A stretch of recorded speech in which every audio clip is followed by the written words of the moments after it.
चतुर्थ तंत्र लब्ध प्रणाशम। इस तंत्र में 11 प्रकरण हैं।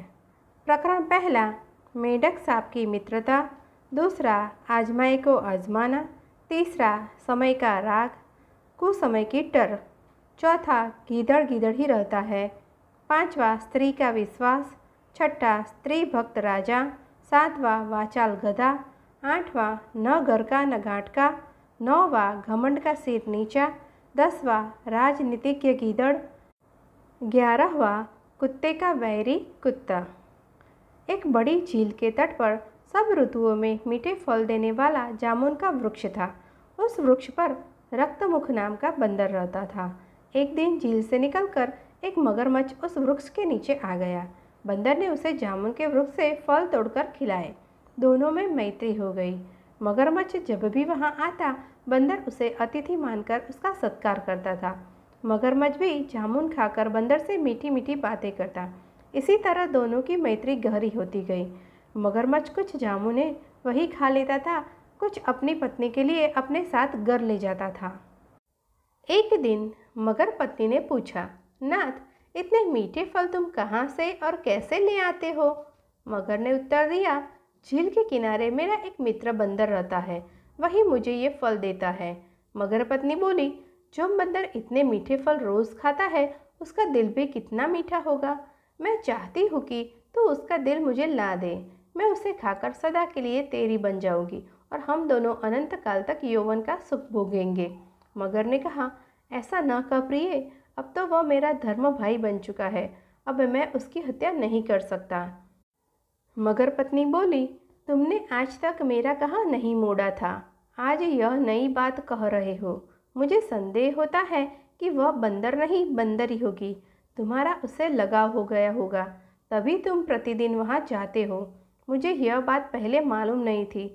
अब मुझे पता लगा कि तुम किसी और के लिए लंबे सांस लेते हो। कोई और ही तुम्हारे दिल की रानी बन चुकी है। मगरमच्छ ने पत्नी के पैर पकड़ लिए, उसे गोदी में उठा लिया और कहा, मानिनी, मैं तेरा दास हूँ, तू मुझे प्राणों से भी प्रिय है। क्रोध न कर, तुझे अप्रसन्न करके मैं जीवित नहीं रहूँगा। मगर पत्नी ने आंखों में आंसू भरकर कहा, धूर्त, दिल में तो तेरे दूसरी ही बसी हुई है और मुझे झूठी प्रेम लीला से ठगना चाहता है। तेरे दिल में अब मेरे लिए जगह ही कहाँ है? मुझसे प्रेम होता तो तू मेरे कथन को यों न ठुकरा देता। मैंने भी निश्चय कर लिया है कि जब तक तुम उस बंदर का दिल लेकर मुझे नहीं खिलाओगे, तब तक अनशन करूँगी, भूखी रहूँगी। पत्नी के आमरण अनशन की प्रतिज्ञा ने मगरमच्छ को दुविधा में डाल दिया। दूसरे दिन वह बहुत दुखी दिल से बंदर के पास गया। बंदर ने पूछा, मित्र, आज हंसकर बात नहीं करते, चेहरा कुम्हलाया हुआ है, क्या कारण है इसका? मगरमच्छ ने कहा, मित्रवर, आज तेरी भाभी ने मुझे बहुत बुरा भला कहा। वह कहने लगी कि तुम बड़े निर्मोही हो, अपने मित्र को घर लाकर उसका सत्कार भी नहीं करते।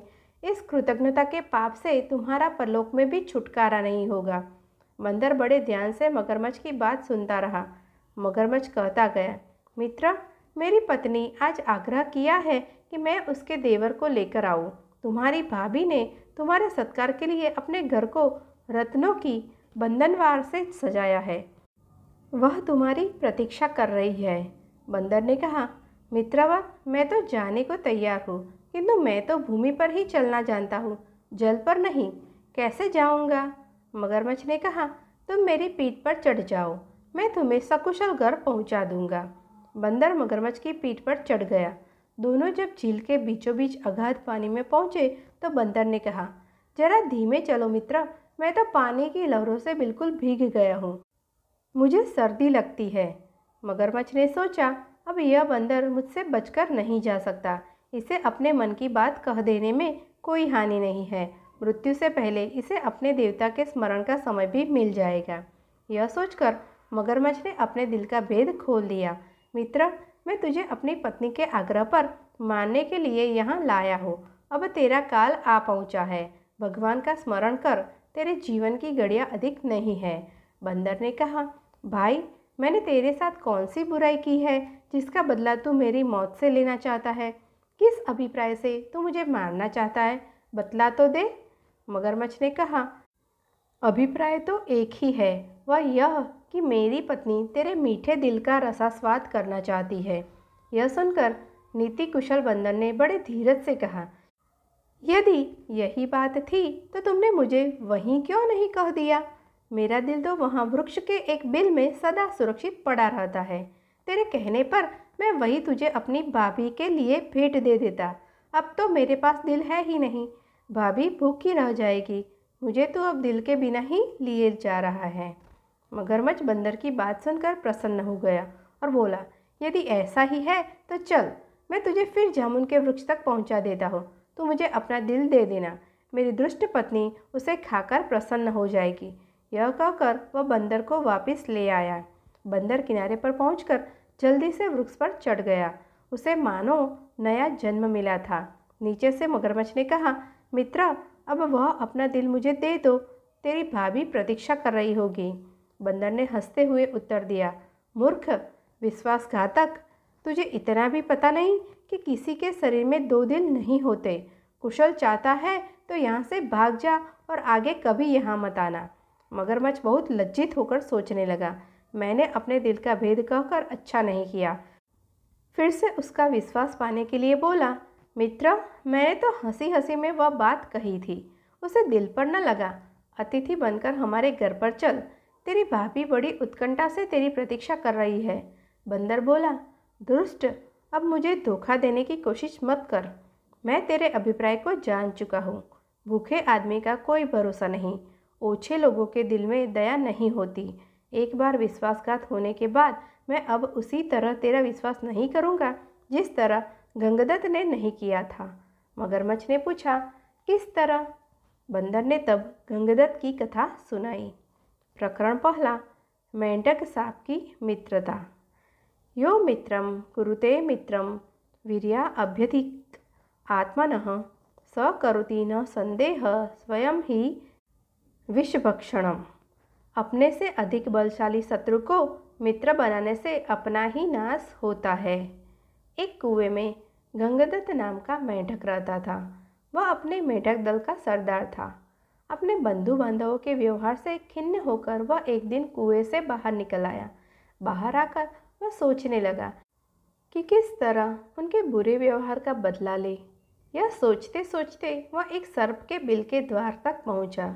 उस बिल में एक काला नाग रहता था। उसे देखकर उसके मन में यह विचार उठा कि इस नाग द्वारा अपनी बिरादरी के मेंढकों का नाश करवा दे। शत्रु से शत्रु का वध करवाना ही नीति है। कांटे से ही कांटा निकाला जाता है। यह सोचकर वह बिल में घुस गया।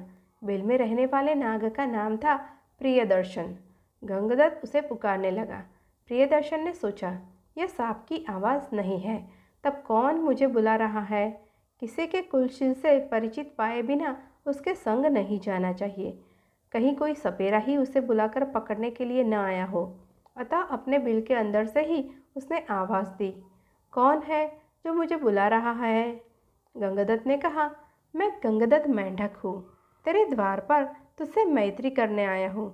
यह सुनकर सांप ने कहा, यह बात विश्वास योग्य नहीं हो सकती। आग और घास में मैत्री नहीं हो सकती। भोजन भोज्य में प्रेम कैसा? वधिक और वध्य में स्वप्न में भी मित्रता असंभव है। गंगदत्त ने उत्तर दिया, तेरा कहना सच है। हम परस्पर स्वभाव से बैरी हैं, किंतु मैं अपने स्वजनों से अपमानित होकर प्रतिकार की भावना से तेरे पास आया हूँ। प्रियदर्शन ने पूछा, तू कहाँ रहता है? गंगदत्त ने कहा, कुएं में। प्रियदर्शन ने पूछा, पत्थर से चिने हुए कुएं में मेरा प्रवेश कैसे होगा? प्रवेश होने के बाद मैं वहाँ बिल कैसे बनाऊंगा? गंगदत्त ने कहा, इसका प्रबंध मैं कर दूंगा। वहाँ पहले ही बिल बना हुआ है। वहाँ बैठकर तू बिना कष्ट सब मेंढकों का नाश कर सकता है। प्रियदर्शन बूढ़ा सांप था। उसने सोचा, बुढ़ापे में बिना कष्ट भोजन मिलने का अवसर नहीं छोड़ना चाहिए। गंगदत्त के पीछे पीछे वह कुएं में उतर गया। वहाँ उसने धीरे धीरे गंगदत्त के वे सब भाई बंधु खा डाले जिनसे गंगदत्त का वैर था। जब सब ऐसे मेंढक समाप्त हो गए तो वह बोला, मित्र, तेरे शत्रुओं का तो मैंने नाश कर दिया। अब कोई भी ऐसा मेंढक शेष नहीं रहा जो तेरा शत्रु हो। मेरा पेट अब कैसे भरेगा? तू ही मुझे यहाँ लाया था, तू ही मेरे भोजन की व्यवस्था कर। गंगदत्त ने उत्तर दिया, प्रियदर्शन, अब मैं तुझे तेरे बिल तक पहुंचा देता हूँ। जिस मार्ग से हम यहाँ आए थे उसी मार्ग से बाहर निकल चलते हैं। प्रियदर्शन ने कहा, यह कैसे संभव है? अब उस बिल पर तो अब दूसरे सांप का अधिकार हो चुका होगा। गंगदत्त ने पूछा, फिर क्या किया जाए? प्रियदर्शन ने कहा, अभी तक तूने मुझे अपने शत्रु मेंढकों को भोजन के लिए दिया है, अब दूसरे मेंढकों में से एक एक करके मुझे देता जा, अन्यथा मैं सबको एक ही बार खा जाऊंगा। गंगदत्त अब अपने किए पर पछताने लगा। जो अपने से अधिक बलशाली शत्रु को मित्र बनाता है उसकी यही दशा होती है। बहुत सोचने के बाद उसने निश्चय किया कि वह शेष रह गए मेंढकों में से एक एक को सांप का भोजन बनाता रहेगा। सर्वनाश के अवसर पर आधे को बचा लेने में ही बुद्धिमानी है। सर्वस्व हरण के समय अल्पदान करना ही दूरदर्शिता है। दूसरे दिन से सांप ने दूसरे मेंढकों को भी खाना शुरू कर दिया। वे भी शीघ्र ही समाप्त हो गए। अंत में एक दिन सांप ने गंगदत्त के पुत्र यमुनादत्त को भी खा लिया। गंगदत्त अपने पुत्र की हत्या पर रो उठा। उसे रोता देखकर उसकी पत्नी ने कहा, अब रोने से क्या होगा? अपने जातीय भाइयों का नाश करने वाला स्वयं भी नष्ट हो जाता है। अपने ही जब नहीं रहेंगे तो कौन हमारी रक्षा करेगा? अगले दिन प्रियदर्शन ने गंगदत्त को बुलाकर फिर कहा कि मैं भूखा हूँ, मेंढक तो सभी समाप्त हो गए, अब तू मेरे भोजन का कोई और प्रबंध कर। गंगदत्त को एक उपाय सूझ गया। उसने कुछ देर विचार करने के बाद कहा, प्रियदर्शन, यहाँ के मेंढक तो समाप्त हो गए, अब मैं दूसरे कुएं से मेंढकों को बुलाकर तेरे पास लाता हूँ, तू मेरी प्रतीक्षा करना। प्रियदर्शन को यह युक्ति समझ आ गई। उसने गंगदत्त को कहा, तू मेरा भाई है, इसीलिए मैं तुझे नहीं खाता। यदि तू दूसरे मेंढकों को बुला लाएगा तो तू मेरे पिता समान पूज्य हो जाएगा। गंगदत्त अवसर पाकर कुएं से निकल गया। प्रियदर्शन प्रतिक्षण उसकी प्रतीक्षा में बैठा रहा। बहुत दिन तक भी जब गंगदत्त वापस नहीं आया तो सांप ने अपने पड़ोस के बिल में रहने वाली गोह से कहा कि तू मेरी सहायता कर। बाहर जाकर गंगदत्त को खोजना और उसे कहना कि यदि दूसरे मेंढक नहीं आते तो भी वह आ जाए, उसके बिना मेरा मन नहीं लगता। गोह ने बाहर निकलकर गंगदत्त को खोज लिया।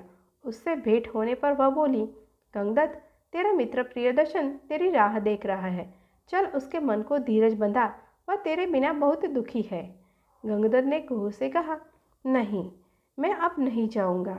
संसार में भूखे का कोई भरोसा नहीं, ओछे आदमी प्रायः निर्दयी हो जाते हैं। प्रियदर्शन को कहना कि गंगदत्त अब वापस नहीं आएगा। गोह वापस चली गई। यह कहानी सुनाने के बाद बंदर ने मगरमच्छ से कहा कि मैं भी गंगदत्त की तरह वापस नहीं जाऊंगा। मगरमच्छ बोला, मित्र, यह उचित नहीं है, मैं तेरा सत्कार करके कृतज्ञता का प्रायश्चित करना चाहता हूँ। यदि तू मेरे साथ नहीं जाएगा तो मैं यहीं भूख से प्राण दे दूंगा। बंदर बोला, मूर्ख, क्या मैं लंबकर्ण जैसा मूर्ख हूँ जो स्वयं मौत के मुख में जा पड़ूंगा? वह गधा शेर को देखकर वापस चला गया था, लेकिन फिर उसके पास आ गया। मैं ऐसा अंधा नहीं हूँ। मगर ने पूछा, लंबकर्ण कौन था? तब बंदर ने यह कहानी सुनाई। प्रकरण दूसरा, आजमाए को आजमाना। जानश्चापि नरो दैवात् प्रतकरोति विगर्हितम्। सब कुछ जानते हुए भी जो मनुष्य बुरे काम में प्रवृत्त हो जाए वह मनुष्य नहीं गधा है। एक घने जंगल में कराल केसर नाम का शेर रहता था। उसके साथ धूसरक नाम का गीदड़ भी सदा सेवा करने के लिए रहा करता था। शेर को एक बार एक मत्त हाथी से लड़ना पड़ा था। तब से उसके शरीर पर कई घाव हो गए थे। एक टांग भी इस लड़ाई में टूट गई थी। उसके लिए एक कदम चलना भी कठिन हो गया था। जंगल में पशुओं का शिकार करना उसकी शक्ति से बाहर था। शिकार के बिना पेट नहीं भरता था। शेर और गीदड़ दोनों भूख से व्याकुल थे। एक दिन शेर ने गीदड़ से कहा, तू किसी शिकार की खोज करके यहाँ ले आ, मैं पास में आए पशु को मार डालूंगा, फिर हम दोनों भर पेट खाना खाएंगे। गीदड़ शिकार की खोज में पास के गांव में गया।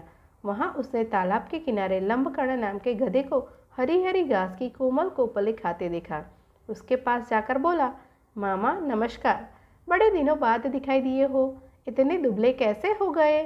गधे ने उत्तर दिया, भगिनी पुत्र, क्या कहूँ, धोबी बड़ी निर्दयता से मेरी पीठ पर बोझा रख देता है और एक कदम भी ढीला पड़ने पर लाठियों से मारता है।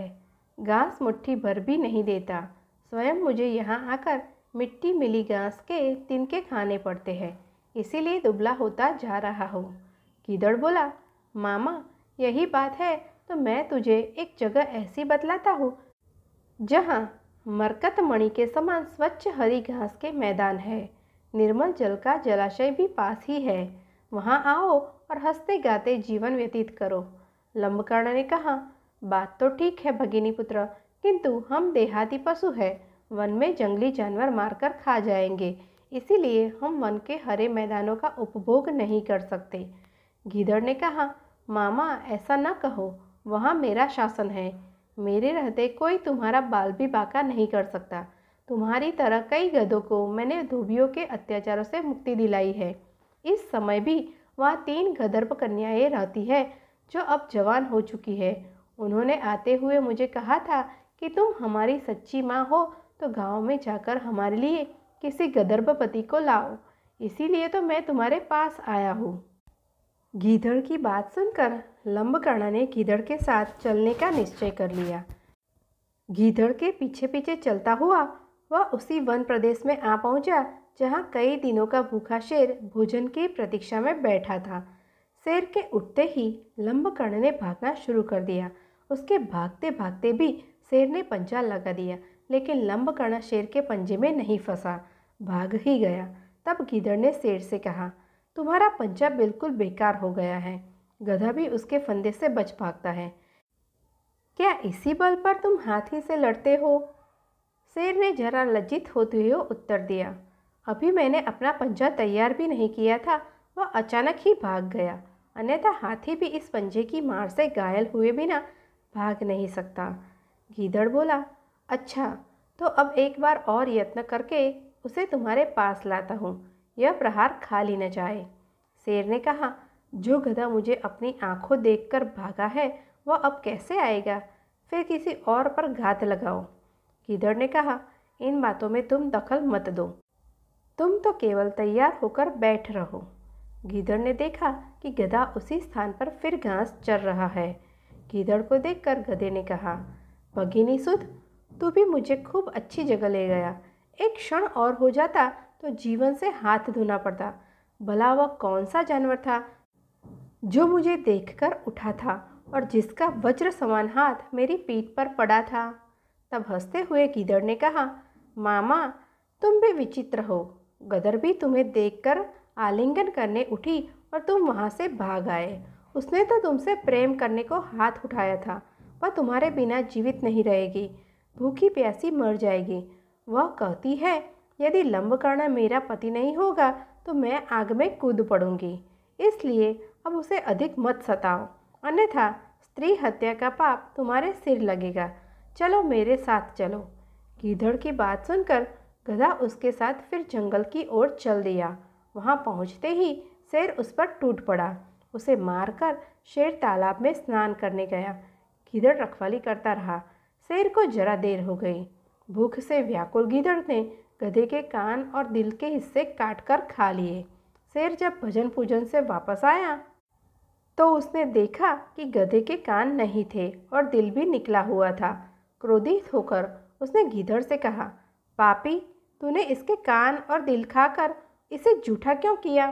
गीदड़ बोला, स्वामी ऐसा न कहो, इसके कान और दिल थे ही नहीं, तभी तो यह एक बार जाकर भी वापस आ गया था। शेर को गीदड़ की बात पर विश्वास हो गया। दोनों ने बांटकर गधे का भोजन किया।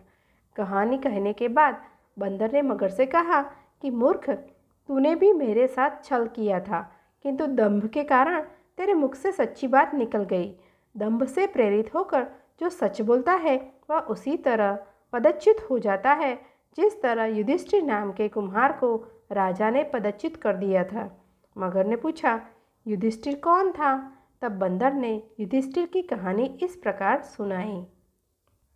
प्रकरण 3, समय का राग, कुसमय की डर। स्वार्थ उत्सृज्य यो दंभी सत्यम ब्रुते सुमंदरी, स स्वार्थ प्रश्यते नूनम युधिष्ठिर इवापरः। अपने प्रयोजन से या केवल दंभ से सत्य बोलने वाला व्यक्ति नष्ट हो जाता है। युधिष्ठिर नाम का कुम्हार एक बार टूटे हुए घड़े के नुकीले ठिकरे से टकरा कर गिर गया। गिरते ही वह ठिकरा उसके माथे में घुस गया। खून बहने लगा। घाव गहरा था। दवा दारू से भी ठीक न हुआ। घाव बढ़ता ही गया। कई महीने ठीक होने में लगा गए। ठीक होने पर भी उसका निशान माथे पर रह गया।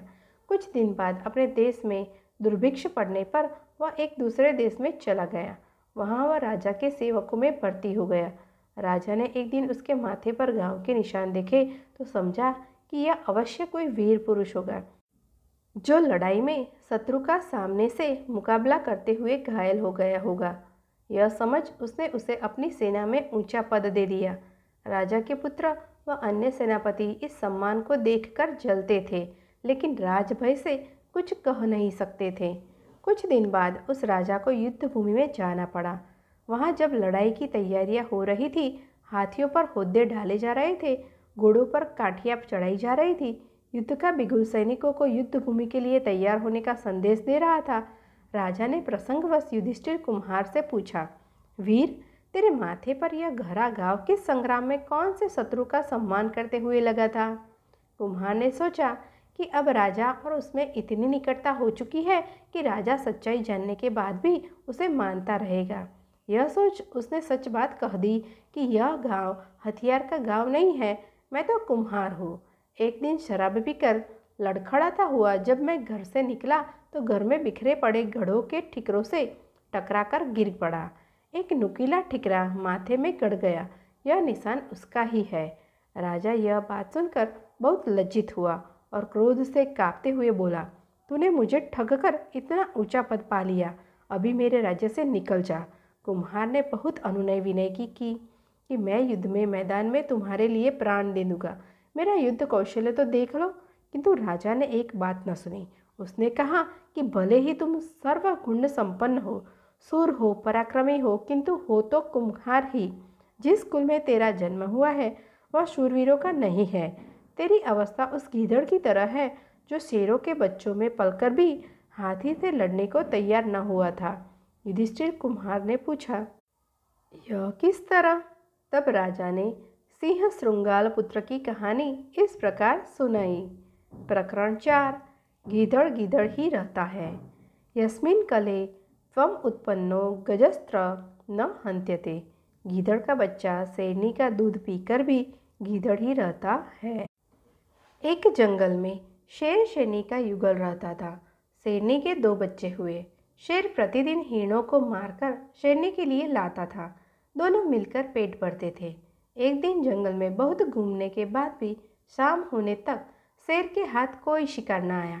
खाली हाथ घर वापस आ रहा था तो उसे रास्ते में गीदड़ का बच्चा मिला। बच्चे को देखकर उसके मन में दया आ गई। उसे जीवित ही अपने मुख में सुरक्षापूर्वक लेकर वह घर आ गया और शेरनी के सामने उसे रखते हुए बोला, प्रिय, आज भोजन को कुछ मिला नहीं। रास्ते में गीदड़ का यह बच्चा खेल रहा था, उसे जीवित ही ले आया हूँ। तुझे भूख लगी है तो इसे खाकर पेट भर ले, कल दूसरा शिकार लाऊंगा। शेरनी बोली, प्रिय, जिसे तुमने बालक जानकर नहीं मारा उसे मारकर मैं कैसे पेट भर सकती हूँ? मैं भी इसे बालक मानकर ही पाल लूँगी। समझ लूँगी कि यह मेरा तीसरा बच्चा है। गीदड़ का बच्चा भी शेरनी का दूध पीकर खूब पुष्ट हो गया और शेर के अन्य 2 बच्चों के साथ खेलने लगा। शेर शेरनी तीनों को प्रेम से एक समान रखती थी। कुछ दिनों बाद उस वन में एक मत्त हाथी आ गया।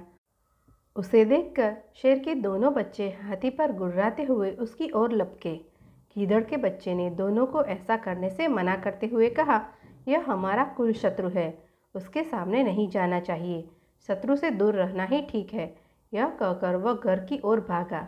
शेर के बच्चे भी निरुत्साही होकर पीछे लौट आए। घर पहुंचकर शेर के दोनों बच्चों ने माँ बाप से गीदड़ के बच्चे के भागने की शिकायत करते हुए उसकी कायरता का उपहास किया। गीदड़ का बच्चा इस उपहास से बहुत क्रोधित हो गया। लाल लाल आंखें करके और होठों को फफड़ाते हुए वह उन दोनों को जली कटी सुनाने लगा। तब शेरनी ने उसे एकांत में बुलाकर कहा कि इतना प्रलाप करना ठीक नहीं, वे तो तेरे छोटे भाई हैं, उनकी बात को टाल देना ही अच्छा है। गीदड़ का बच्चा शेरनी के समझाने बुझाने पर और भी भड़क उठा और बोला, मैं बहादुरी में, विद्या में या कौशल में उनसे किस बात में कम हूँ जो वे मेरी हंसी उड़ाते हैं। मैं उन्हें इसका मजा चखाऊंगा, उन्हें मार डालूंगा। यह सुनकर शेरनी ने हंसते हंसते कहा, तू बहादुर भी है, विद्वान भी है, सुंदर भी है, लेकिन जिस कुल में तेरा जन्म हुआ है उसमें हाथी नहीं मारे जाते। समय आ गया है कि तुझसे सच बात कह ही देनी चाहिए। तू वास्तव में गीदड़ का बच्चा है। मैंने तुझे अपना दूध देकर पाला है। अब इससे पहले कि तेरे भाई इस सच्चाई को जाने, तू यहाँ से भागकर अपने स्वजातियों से मिल जा, अन्यथा वह तुझे जिंदा नहीं छोड़ेंगे। यह सुनकर वह डर से कांपता हुआ अपने गीदड़ दल में आ मिला। इसी तरह राजा ने कुम्हार से कहा कि तू भी इससे पहले कि अन्य राजपुत्र तेरे कुम्हार होने का भेद जाने और तुझे मार डाले, तू यहाँ से भागकर कुम्हारों में मिल जा। कहानी सुनने के बाद बंदर ने मगरमच्छ से कहा, धूर्त, तूने स्त्री के कहने पर मेरे साथ विश्वासघात किया। स्त्रियों का विश्वास नहीं करना चाहिए। उनके लिए जिसने सब कुछ परित्याग दिया था उसे भी वह छोड़ गई थी। मगर ने पूछा, कैसे? बंदर ने इसकी पुष्टि में लंगड़े और ब्राह्मणी की यह प्रेम कथा सुनाई। प्रकरण 5, स्त्री का विश्वास। कह स्त्रीणाम विश्वशेष नरः, अतिशय कामिनी स्त्री का विश्वास न करे। एक स्थान पर एक ब्राह्मण और उसकी पत्नी बड़े प्रेम से रहते थे, किंतु ब्राह्मणी का व्यवहार ब्राह्मण के कुटुंबियों से अच्छा नहीं था। परिवार में कलह रहता था। प्रतिदिन के कलह से मुक्ति पाने के लिए ब्राह्मण ने माँ बाप, भाई बहन का साथ छोड़कर पत्नी को लेकर दूर देश में जाकर अकेले घर बसाकर रहने का निश्चय किया। यात्रा लंबी थी। जंगल में पहुंचने पर ब्राह्मणी को बहुत प्यास लगी। ब्राह्मण पानी लेने गया। पानी दूर था, देर लग गई। पानी लेकर वापस आया तो ब्राह्मणी को मरी पाया। ब्राह्मण बहुत व्याकुल होकर भगवान से प्रार्थना करने लगा। उसी समय आकाशवाणी हुई कि ब्राह्मण, यदि तू अपने प्राणों का आधा भाग इसे देना स्वीकार करे तो ब्राह्मणी जीवित हो जाएगी। ब्राह्मण ने यह स्वीकार कर लिया। ब्राह्मणी फिर जीवित हो गई। दोनों ने यात्रा शुरू कर दी। वहाँ से बहुत दूर एक नगर था। नगर के बारा में पहुंचकर ब्राह्मण ने कहा, प्रिय, तुम यहीं ठहरो, मैं अभी भोजन लेकर आता हूँ। ब्राह्मण के जाने के बाद ब्राह्मणी अकेली रह गई। उसी समय बाग के कुएं पर एक लंगड़ा किंतु सुंदर जवान रहट चला रहा था। ब्राह्मणी उससे हंसकर बोली, वह भी हंसकर बोला। दोनों एक दूसरे को चाहने लगे। दोनों ने जीवन भर एक साथ रहने का प्रण कर लिया। ब्राह्मण जब भोजन लेकर नगर से लौटा तो ब्राह्मणी ने कहा, यह लंगड़ा व्यक्ति भी भूखा है, इसे भी अपने हिस्से से दे दो। जब वहाँ से आगे प्रस्थान करने लगे तो ब्राह्मणी ने ब्राह्मण से अनुरोध किया कि इस लंगड़े व्यक्ति को भी साथ ले लो, रास्ता अच्छा कट जाएगा। तुम जब कहीं जाते हो तो मैं अकेली रह जाती हूँ, बात करने को भी कोई नहीं होता। इसके साथ रहने से कोई बात करने वाला तो रहेगा। ब्राह्मण ने कहा, हमें अपना भार उठाना ही कठिन हो रहा है, इस लंगड़े का भार कैसे उठाएंगे? ब्राह्मणी ने कहा, हम इसे पिटारे में रख लेंगे। ब्राह्मण को पत्नी की बात माननी पड़ी। कुछ दूर जाकर ब्राह्मणी और लंगड़े ने मिलकर ब्राह्मण को धोखे से कुएं में धकेल दिया। उसे मरा समझकर वे दोनों आगे बढ़े। नगर की सीमा पर राज्य कर वसूल करने की चौकी थी। राजपुरुषों ने ब्राह्मणी की पटारी को जबरदस्ती उसके हाथ से छीनकर खोला तो उसमें वह लंगड़ा छिपा था। यह बात राज दरबार तक पहुंची। राजा के पूछने पर ब्राह्मणी ने कहा, यह मेरा पति है। अपने बंदी बांधवों से परेशान होकर हमने देश छोड़ दिया है। राजा ने उसे अपने देश में बसने की आज्ञा दे दी। कुछ दिन बाद किसी साधु के हाथों कुएं से निकाले जाने के उपरांत ब्राह्मण भी उसी राज्य में पहुंच गया। ब्राह्मणी ने जब उसे यहाँ देखा तो राजा से कहा कि यह मेरे पति का पुराना वैरी है, इसे यहाँ से निकाल दिया जाए या मरवा दिया जाए। राजा ने उसके वध की आज्ञा दे दी। ब्राह्मण ने आज्ञा सुनकर कहा, देव, इस स्त्री ने मेरा कुछ लिया हुआ है, वह मुझे दिलवा दिया जाए। राजा ने ब्राह्मणी को कहा, देवी, तूने इसका जो कुछ लिया हुआ है सब दे दे। ब्राह्मणी बोली, मैंने कुछ भी नहीं लिया। ब्राह्मण ने याद दिलाया कि तूने मेरे प्राणों का आधा भाग लिया हुआ है, सभी देवता उसके साक्षी है। ब्राह्मण ने देवताओं के भय से वह भाग वापिस करने का वचन दे दिया, किंतु वचन देने के साथ ही वह मर गई। ब्राह्मण ने सारा वृत्तांत राजा को सुना दिया। बंदर ने फिर मगर से कहा, तू भी स्त्री का उसी तरह दास बन गया है जिस तरह वररुचि था। मगर के पूछने पर बंदर ने वररुचि की कहानी सुनाई।